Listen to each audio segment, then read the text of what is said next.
we're talking about Barbera, and it is one of my favorite. I probably say this every week, like this is one of my favorite varietals.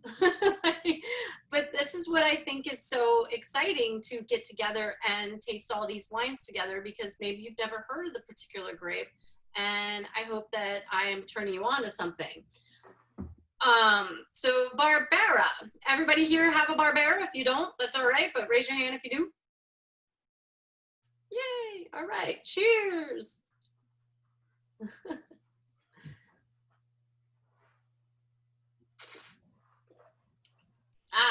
So Barbera comes from Italy. It is, you may notice when you're tasting it that it has a high acidity level.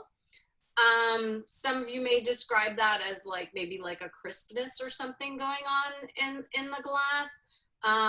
It's not heavy or anything like that. So it naturally has this higher acidity level. And I'm gonna show, actually I should probably show on the map, if you could go real quickly and share where I'm gonna be talking about mostly. Second slide. So Northwest Italy, in the orange, my husband and Jen's favorite color. So Northwest Italy is Piedmont. And so it's, the backdrop there is Switzerland. And if you go to the next slide, this is dialed in to where I'm going to be talking about more specifically. Piedmont is one of the most amazing wine regions I have ever had the pleasure of visiting. Dave and I went there 2 years ago and got to travel around the area.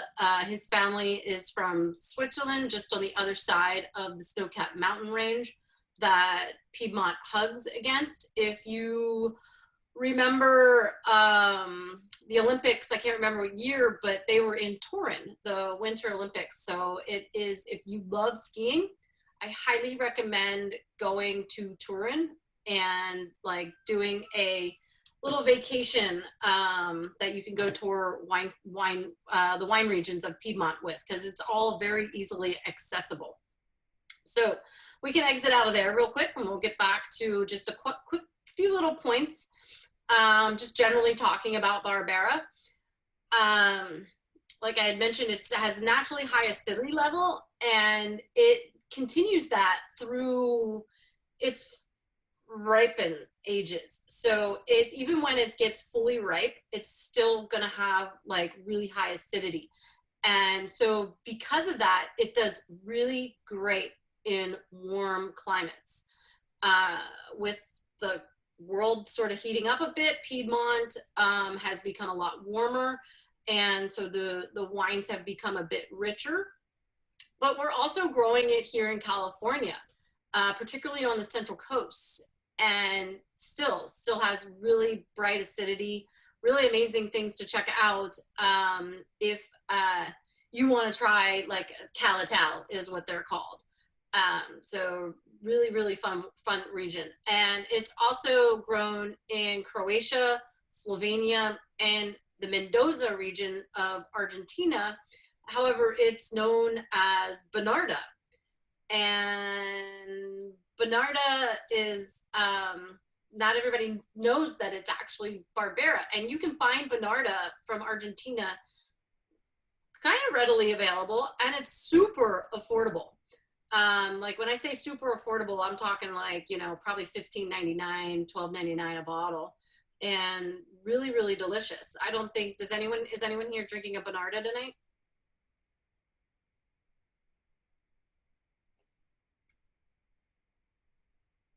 We all got Barbera for the most part. Hi, Nicole, by the way. I haven't seen you in a while.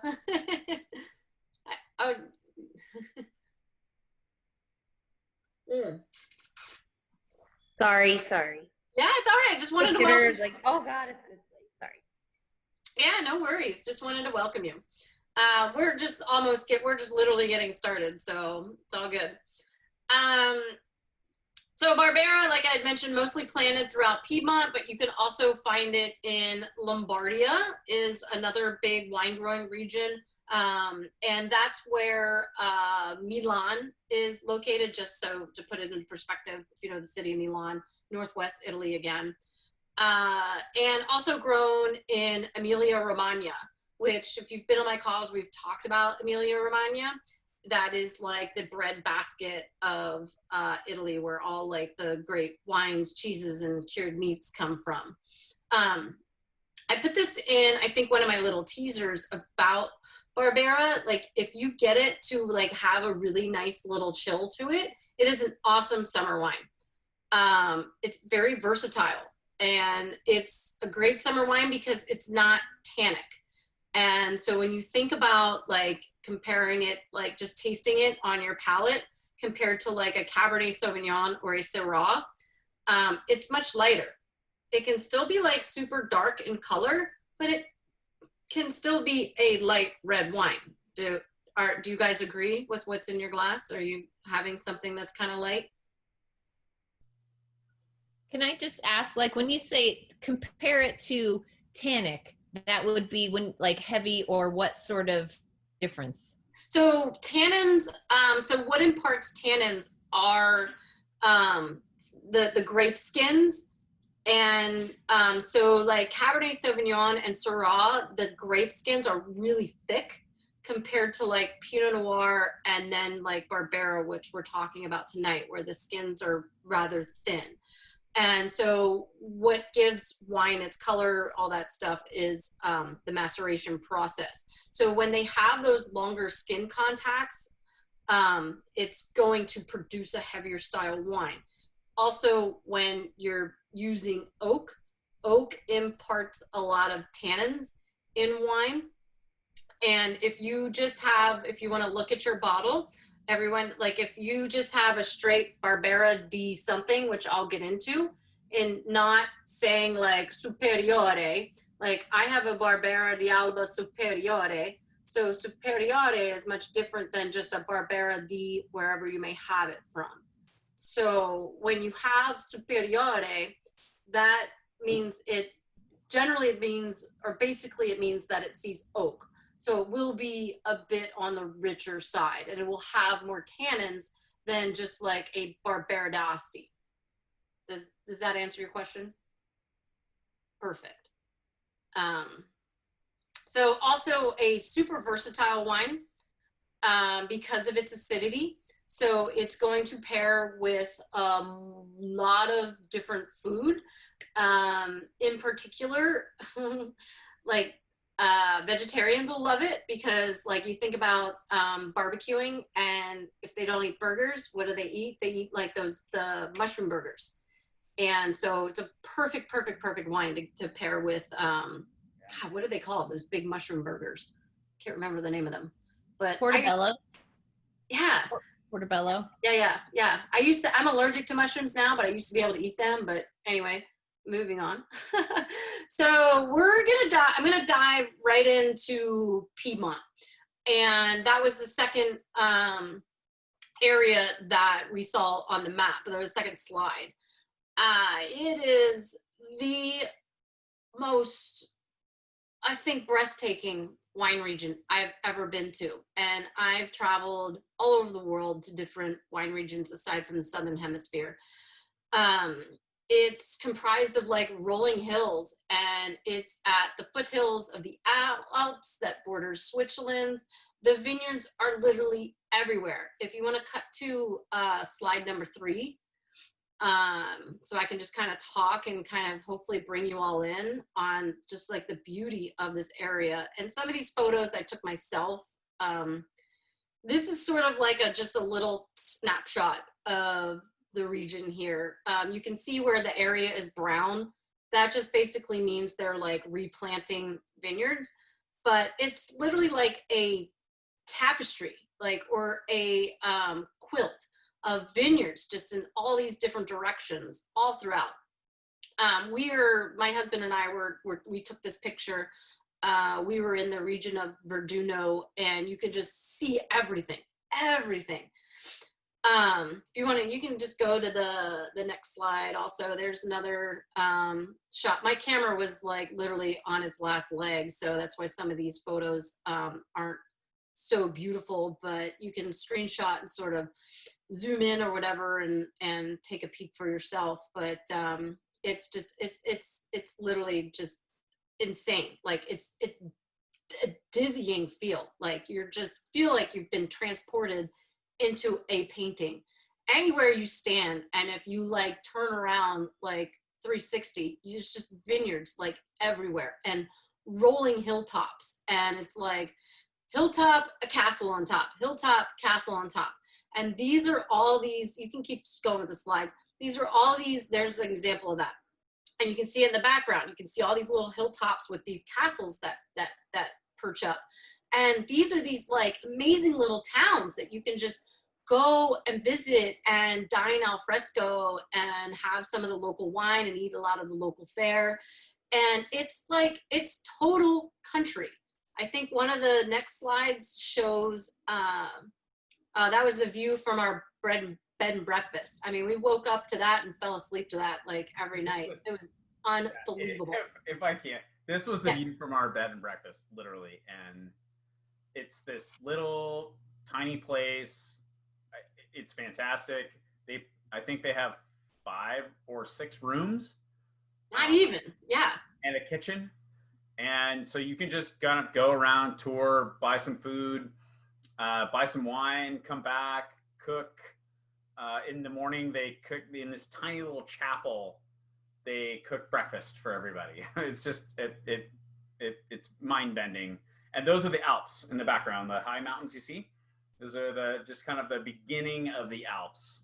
So that's kind of how close you are to what is essentially the roof of Europe, where everything comes together. So yeah, and even my husband and I, we talked about going to Switzerland. Like we were like, what should we do? Should we like pair this with a trip to Switzerland, because it's that close? So a really fantastic area to travel, because it's really not that hard. And again, I mentioned that Turin is one of the major villages in Piedmont. So if you're into skiing and snowboarding, or if you just want to check it out, like so easy to go to wine country and then ski or what have you. It's beautiful, beautiful. I mean, like, that's for the end. So we'll go back to my face.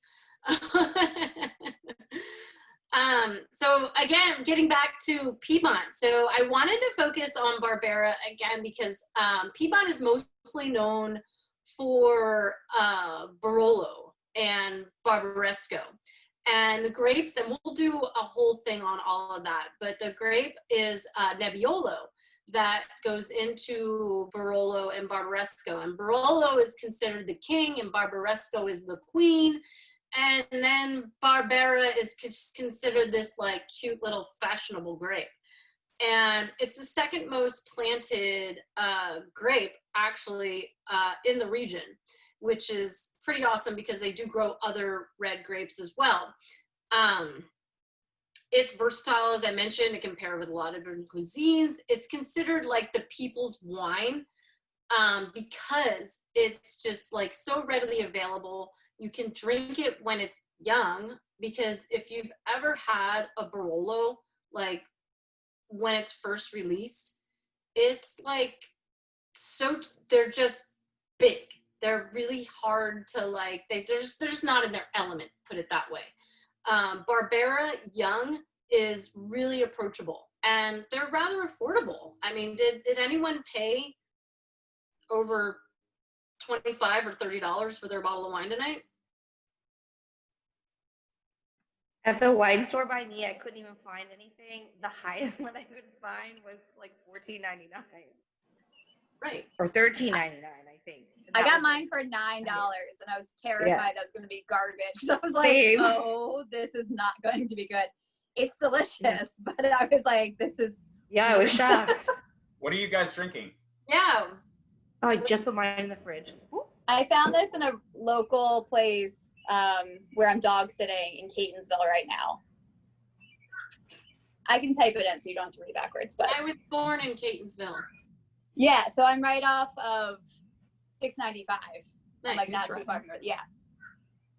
So you guys can type in the comments like what you're drinking and the price points, because then, you know, maybe it'll help us all kind of when we're shopping. Yeah, mine was more expensive. I think mine was at least 20, maybe closer to 30. This guy. Oh, I love that producer. It's really good. Awesome. Yeah. That's what I was looking for. Like, I got a cheap one last week, so I was like, whatever, like it all balances out. Totally. And I know Jen's got a really good one. How are you?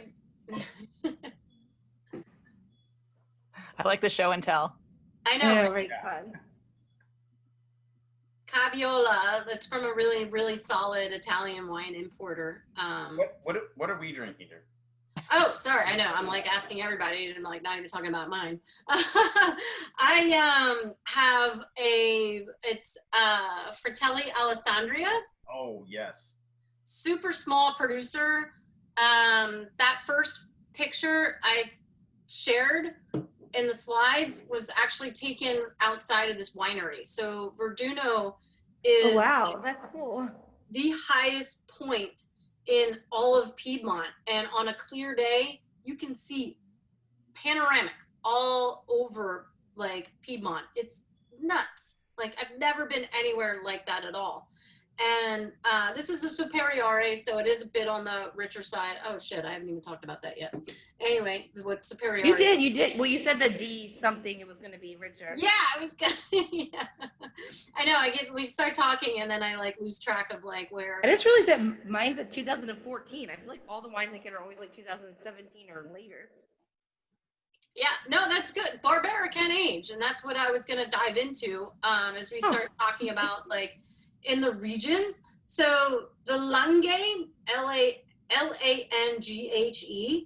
is the main region in Piedmont. If you could type that in, babe, the Langhe is where Barbera is grown mostly. It is one of the most important wine regions throughout Piedmont. And so then we're just going to get a little bit smaller, like within those regions. Some of you may have any of your guys' bottles say like Barbera d'Asti. Nobody has a Barbera d'Asti. Interesting, because that's the one that's like the most quintessential. You see it everywhere. I saw it and I thought it like wasn't the regular one, so I didn't get it. Yeah, I know, right? I tried. This is why these things are good, because it's like we can talk about it and then you can learn, like, and then the next time you go back to the shop and you're like, hey, do you have that? Can we go back to the slide for that? I think it's helpful. Yeah, you can go. It's slide number 3. Yeah. Oh, sorry. The map. Yeah, this one. So Asti here. There you go. Yeah. And Alba here. Yeah. Go ahead. Yeah. So Asti, as you can see on this map, compared to Alba, is a broader growing region. So with that, of course, you're going to have more wine coming out of Asti when it comes to like Barbera, for example.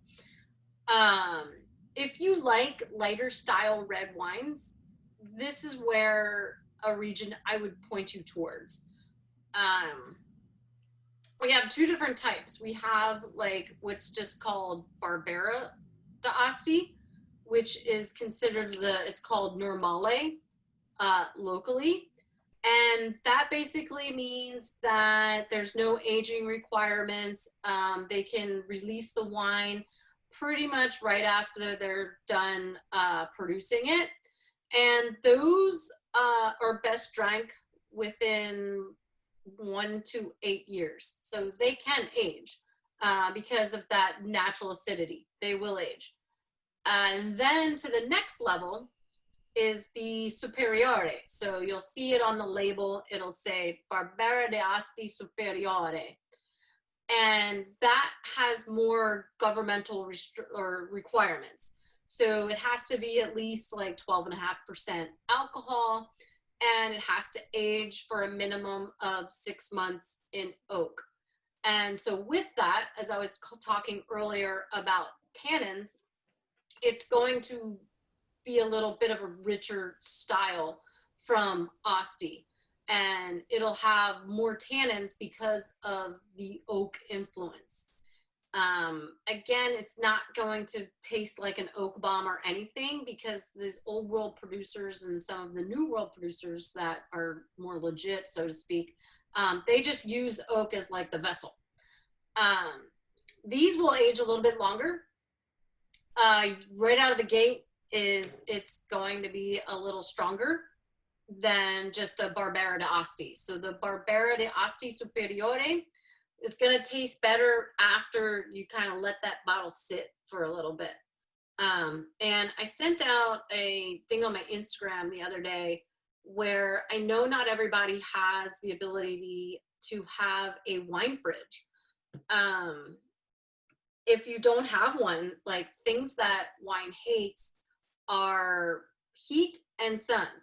So if you're interested in starting like a little collection, is put them in your closet. Just lay them down somewhere that's not going to get kicked by shoes or, you know, a cat rolling around on them or something. Our cat loves their closets. You know, just lay them down sideways and, you know, and forget about them. And, you know, come back to them like, you know, a couple years later, and you're going to do yourself like really, really good justice. Because I think we were on one trip, we were in Utah skiing, and we went to this really one great restaurant, and the wine list was terrible, but Dave handed it to me and he was like, find something. And I found like, I think it was like a 6 or 8 year old, just Barbera d'Alba, which I'll talk about next. And it was just outstanding. Like, just because of that acidity really, really, really helps the wine to age well. Any questions before I talk about Alba?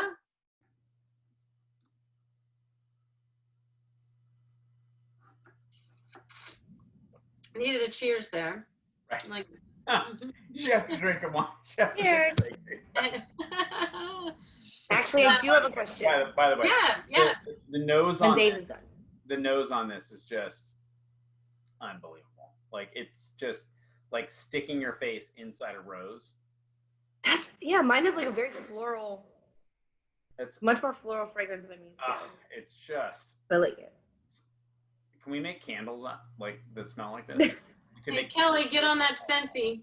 Say that's your next adventure. I'm telling you, we can make zillions. If you make a candle that smells like that, it's so good. So this is for, you guys have been on my calls for a long time, and I talk about like masculine versus feminine. So like Barbera is much more of a feminine, you know, you get more of those floral characteristics like roses, and you get more like cherries, you know, much more like lighter red fruits than you do like with a Cab and Syrah, where you get those darker fruits. Like Barolo, we'll do a Barolo thing one day, and you definitely get like those darker fruits. So we'll talk about Alba. You can go back to that map. I think it's the third one, just to remind everybody where we are. Alba. Politics. Tiny bit of Alba. And if I could, I wish this map was 3-dimensional and you could see the topography here. It's very hilly in this area. And I actually have a picture or two that I might show. It's super hilly. Like, it's up, down, up, down, up, down. It's not flat in any way. So go ahead, babe. Bicyclists love it. Yes. Like when we were there, like a lot. So if you really like, I mean, what kind of cycling would you call that? I mean, road cycling, super popular. I mean, it is country roads, take me home. Yep. You can exit out of that. And it's like, I think there's a slide in there somewhere that shows like they're just windy roads, and there's just all these vineyards, like all like these small vineyards on all the different sides, and you can see it's not like a contiguous vineyard, it's just like plots, like they're all like different, because you can tell like all these people that own these. I just pulled up a couple like photos. So these are again from the bed and breakfast that we were in. These are just right out the window of the bed and breakfast. You can see it's like castle on a hill, and you know, these are sort of unedited, but you can see it's not flat. It's very hilly. It's up, down, up, down, up, down. The vineyards seem to love this sort of orientation of steepness. Yeah, so the best vineyards in Piedmont are facing either north south or northeast.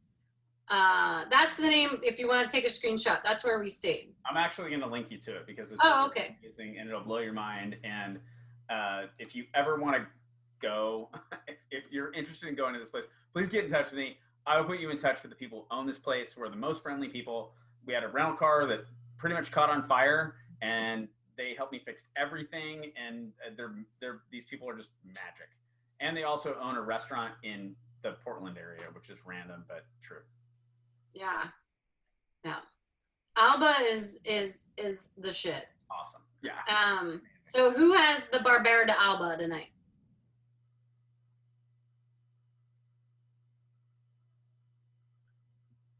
So Alba is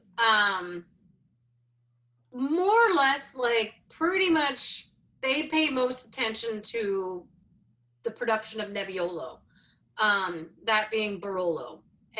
But you will find a lot of Barbera being produced. It compared to Asti, it's a little bit of a richer style. So if you like heavier sort of in your reds, you know, if you're enjoying what's in your glass, if you're drinking the Alba, then that's what I think you would like. But if you want to try something a little bit lighter, try to find one from Asti. And again, you're going to see like what I have is the Superiore. And just because this producer, they're so tiny, like literally like their cellar is the size of like a closet. Yeah. They don't make just a regular Barbera de Alba. They just do Barbera de Alba Superiore. So because they just don't have the production abilities to make something that accessible. Again, like I mentioned from Asti, minimal alcohol percentage, and also it has to be aged in oak. So again, it's going to have more tannins, and it's going to lend itself to aging more. The Barberas de Alba will age I shouldn't say much better, but they will technically age a little bit better than the ones from Asti. Just because of the aforementioned things like the soil types, the alcohol percentages, and the oak. And we're also talking about different vineyards because of the way that they're facing. In Asti, they tend to face not so much in the best directions as where you will get them in Alba. So I'm sorry if that was confusing. No? Oh, okay, good. I'm like, I keep this on gallery view so I can kind of look at everybody and like, so anyone want to talk about their Alba wine? So you take us all off on mute. I have a question. Why do they regulate the alcohol percentage?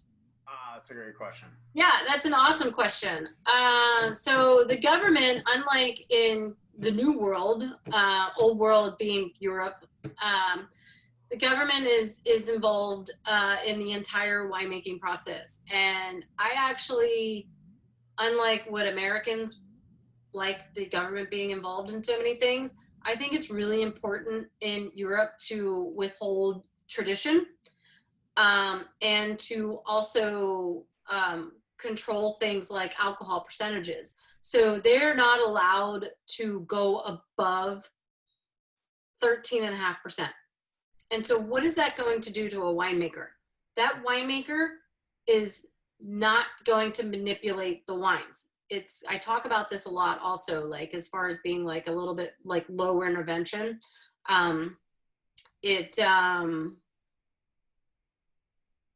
It's more of an expression of the vineyard, and they're not in the winery like trying to make like add sugar or push hang time and do all these things to make a higher alcohol percentage wine. And it's really interesting for me to talk about because Americans drive a lot of wine sales. And I really think a lot of, would be an interesting topic, but I really think a lot of why Americans really seek out higher percentage alcohol percentage wines is because they're not necessarily looking to have an experience. They're looking to get their buzz on. I mean, like when I see people in wine shops and they pick it up and they're like, oh, 12 and a half, they put it back down and then they pick up and they're like 15%, I'm buying it. You know, it's really weird. I experienced this like throughout my entire career. I mean, nothing wrong with getting a buzz on, but I mean, you know, like that 15% wine isn't really going to pair well with a lot of your food. Like it's just gasoline sort of coming in, and it's really hard to make a balanced wine when your alcohol levels are so high. So does that somewhat answer? Can I ask you a question? I'm going to show the map and ask the question, which I hope it's helpful. So on this map, you have areas that are labeled DOC, and you have areas that are labeled DOCG. That's the government entity you're talking about, but maybe just take a second and explain that. Yeah, so DOC, DOCG is the highest level designate from the government. So what that basically means is the government, so I should backtrack.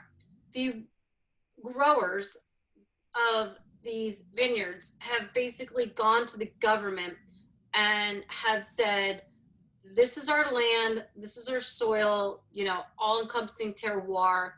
We should have this highest designate. So that means to those buying wines, they feel it's the best of the best. And that's completely objective. You know, you may think like, you know, you can find some outstanding values that, so if you look at your bottle, mine is DOC. So Yeah, it's a little ribbon. It's got So right at the top, the label. yeah. So that's also something to think about when you're shopping is, you know, do I have DOC or do I have DOCG? And, you know, it's the same thing in France. It's something that they only do it in Germany, France, and Italy. It's not done all throughout, or Austria as well. It's not done throughout all of the old world. But that's just going to tell you that you are getting a very high quality product. And obviously, because the government is involved, they come around and visit the vineyards, and they're making sure that people aren't doing, can I say it, shady shit. You know, they're making sure that, you know, your vineyards are only planted to the grapes that are going to be allowed in that region. And when you are aging the wine, or I should say vinifying the wine, that you're not going to allow it to go over a certain percentage of alcohol. And you have to meet a certain percentage. So it's pretty low in Piedmont, like 11.5%.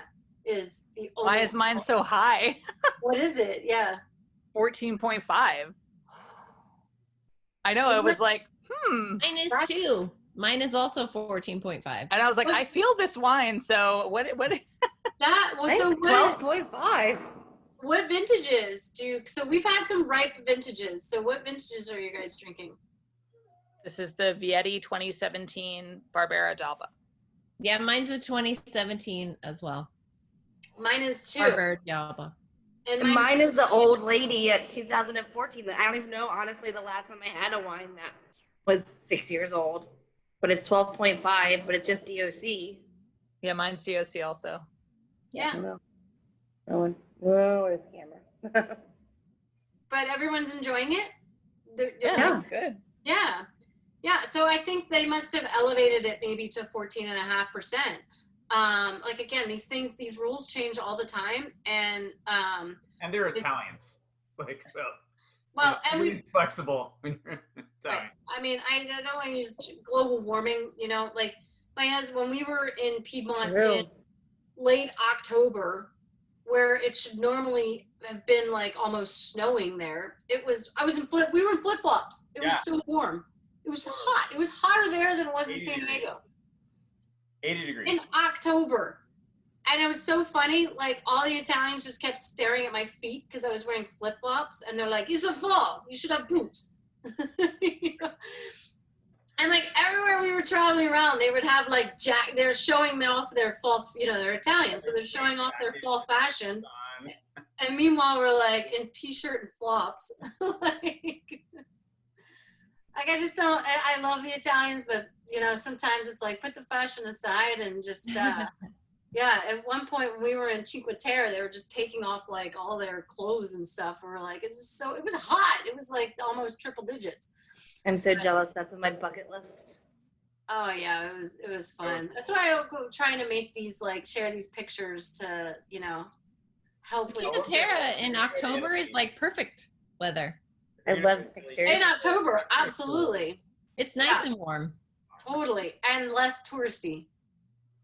Yeah, Piedmont is amazing. Like Piedmont is mind bending. It's just.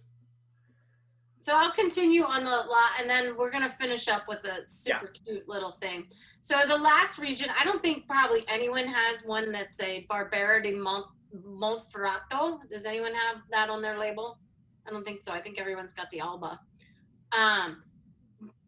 Little bit of a smaller region, sort of like Asti, but smaller, and a little bit again like that lighter style. And you can find the Superiore. But what's interesting, you can find a sparkling Barbera. Really? And you have it? Shut up. Hold on. As soon as you mentioned, well, because I bought two, because you know me, I always buy two because I want to taste different flavors. So it says the frizzante, so I Googled it and said fizzy. So I was like, oh, well, I'll put it in the fridge to have a chill on it since that just sounds appropriate. But it's the Del Monferrato. Monteferrato. But I haven't opened it yet, so I don't know. I haven't tried it yet. I was like, wait, I have that. Yeah, that's so rad. I think it was like $9.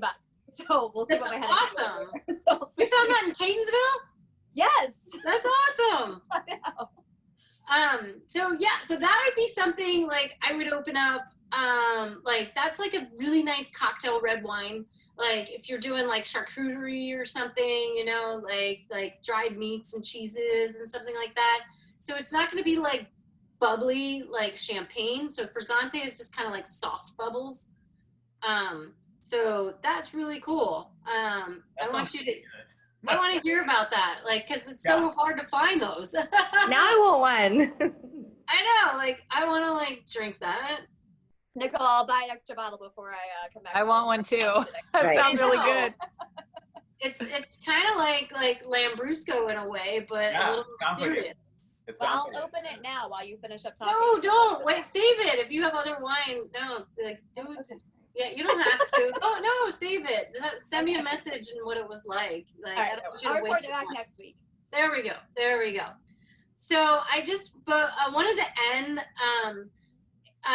on a few photos, and then we can sort of chit chat a little bit, because I just want to share, like, again, I keep talking about how amazing this region is to visit. Because like I hate big cities and I just love country, and this is just total country. And Piedmont is known for obviously wine, but they're also known for truffles. And have any of you guys tasted truffles from Piedmont, the famous white truffles? Laurel, yay. They are harvested around in the fall. So Dave and I were there in October, and so they were just starting, or I should say they were in the middle of the white truffle harvest. And there's actually a festival that occurs every year, super traditional, and all of these farmers get together downtown and showcase their wares, if you will. And they are some of the most expensive truffles that are imported into the United States, and they're super rare. So if you go into Italian restaurants, you may see, like, there we go, truffle shavings. And so basically these truffles, like mushrooms grow on trees, but the truffles grow in the ground. And you need hunting dogs or actually pigs to find them. And one crazy story, my husband and I, we were driving up through one of these windy roads to go check out one of the wineries. and there was an old man walking alongside of like in this little patch with a cane and his German short-haired pointer and like a hunting dog. And I was basically was like, stop driving. I was like, I have to get a picture of this. It was just so amazing to see that, to see him working with his dog to harvest these truffles that are buried underground that are worth so much money. I mean, you should Google like the worth of these truffles. Restaurants during this season, you can go to the next slide. I'll show you what the festival looks like. So that's downtown Alba. So in Italy and France and Spain, you know, there's always a church, and then the society was sort of built around that, if you will. And so there's the main square with the church in the backdrop, and those are the buildings. And so this is a snapshot of the Truffle Fest. And so all these people are out showing their truffles. You get to sample truffles and cheese and wine, and all the restaurants during the season, you can exit out of that. All of the restaurants are putting white truffles on everything that they are doing. I mean, I think we had like a 3-course or 4-course meal, and there were truffles throughout every course of the meal and wine pairings to go with it.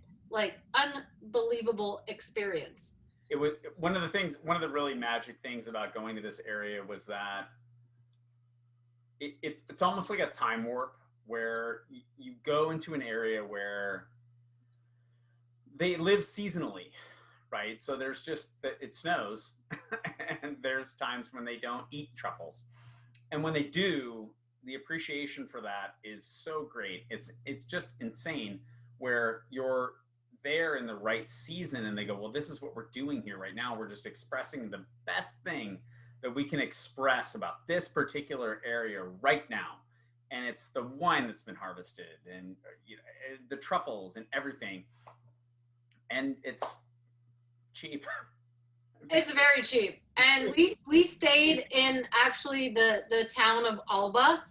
I did my own research for us. Like, I didn't work with a travel advisor or anything like that. Like, I did like where, you know, figured out the best region, or I'm sorry, town, because these aren't cities, but town to stay that would give us easy access to exploring all of what Piedmont has to offer. And Alba is by no means like a sexy town or anything like that. It's very basic, but we were able to get everywhere, like within like 15 minutes. It was insane. And the wines that you could even just go to the grocery store and buy were so cheap. Like, I have so many pictures of some of the Barberas that we bought that were like $5. Yeah. That were just ridiculous. And then to go out to dinner and have this like, you know, 4-course truffle dinner, like that was probably the cost per head, $35, I think, maybe 40. Yeah. Including wine. If that. I mean, it was, you know, so we went, so our honeymoon, just recounting a little bit. We flew into Milan, you know, northeast Italy, then went to Emilia Romagna, to Modena, and that's like very foodie and very fancy and very fashiony. And then we went out to the coast and went to Cinque Terre, which is insane, and you should probably go there and see it. It's super touristy, and it's kind of like coming to Coronado for the 4th of July. It's or Ocean City or wherever it is you go that's crazy. Ocean City in July, yeah. And then we went to Piedmont, and Piedmont was life slowed down. Farm country. I mean, these people are just farmers. We went and we got to meet so many of them, and yeah, I mean, it was just the coolest thing. I mean, it definitely hooked me. I was definitely hooked to wine before we went to Piedmont, but when we went to Piedmont, it really changed for me because I just met those people, and they're like, we've been doing this for 400 years, you know, and you meet those people and they're doing the same thing. And then they're like, I'm a rebel because I leave the grapes on the vine a little longer. Whoa. And that DOC thing is very important as far as, what it means to have a wine that's regulated. I think government's generally very unpopular in the United States, but there, in this particular purpose, it serves this insanely important function. And learning all that and then the truffles and the dogs whining. Well, and then everyone that everybody was just so welcoming and embracing and wanting to just share their product, which was wine, and just wanting just overall joy that you're there visiting them.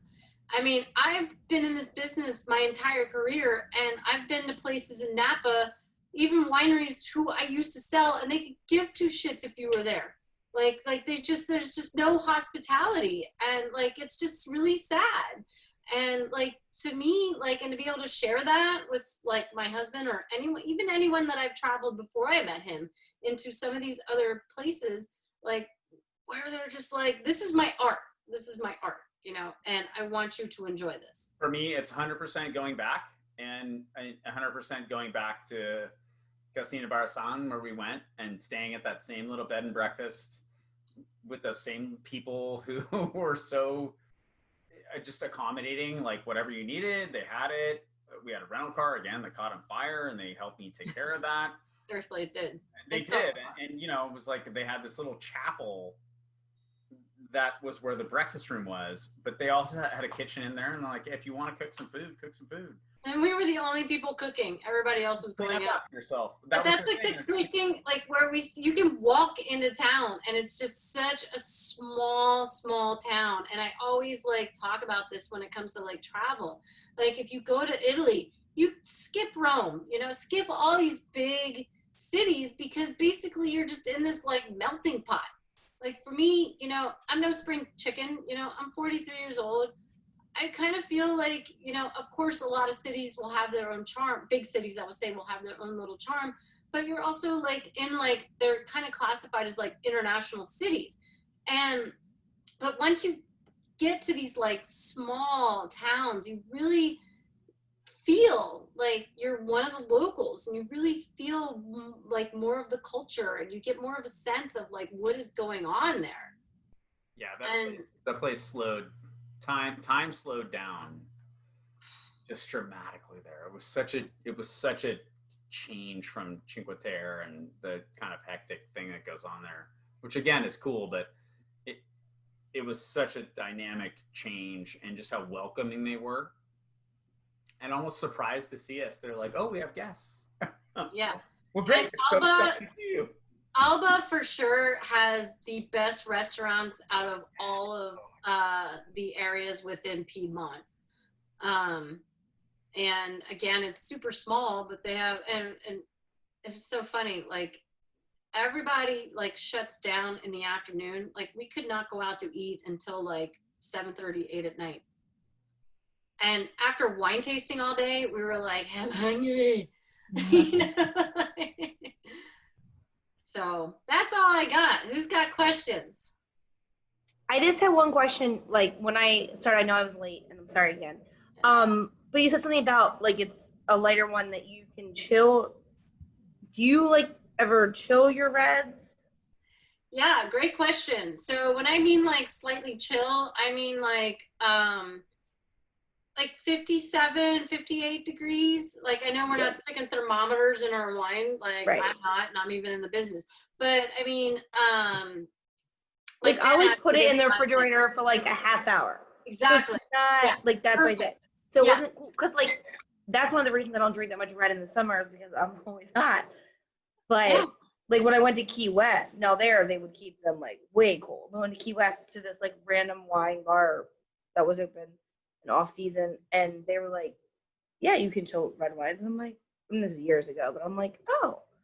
So, but is that, so that's what I was going to kind of say, that's what you meant. Just, you're not talking about it's freezing cold. 40 No, not cold, you would drink we're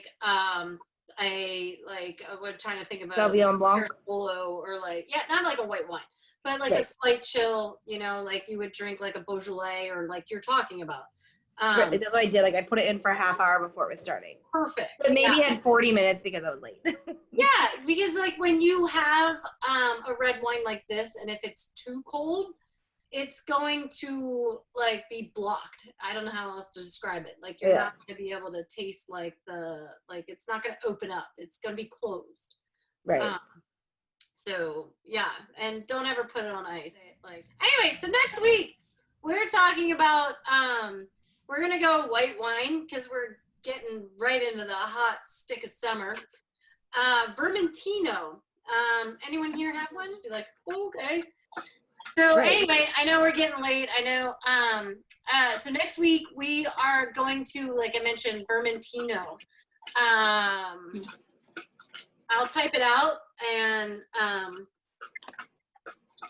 it is an awesome white wine from Italy, a white grape from Italy. But we also grow it in California. Like the popularity in California with this grape is unbelievable. There are probably about 60 different wineries now making Vermentino, and they're all doing it in this very traditional format, which I'm going to be on the hunt to find my favorite from California. I'm going to type it in here. It's been a little more challenging because like a lot of the places have been closed, and if they are open, they're running on like very slim inventory. Because I want to do like a little comparison between, Italy versus California. And Vermentino is a grape that I've also been able to turn a lot of people onto because it like, do you guys like pesto? Mm-hmm. Oh, Mm-hmm. great wine with pesto. So I grew basil. I make pesto every year. I was like, I'll make a pesto rest dish of the that year. Trader Joe's pesto the next week. I almost defrosted it. Oh, that Trader Joe's pesto. I remember that, Becky. Yes. Yeah. The cashew one's my favorite. It's dairy-free. I make mine with walnuts instead of. I've done it with cashews, walnuts, pine nuts.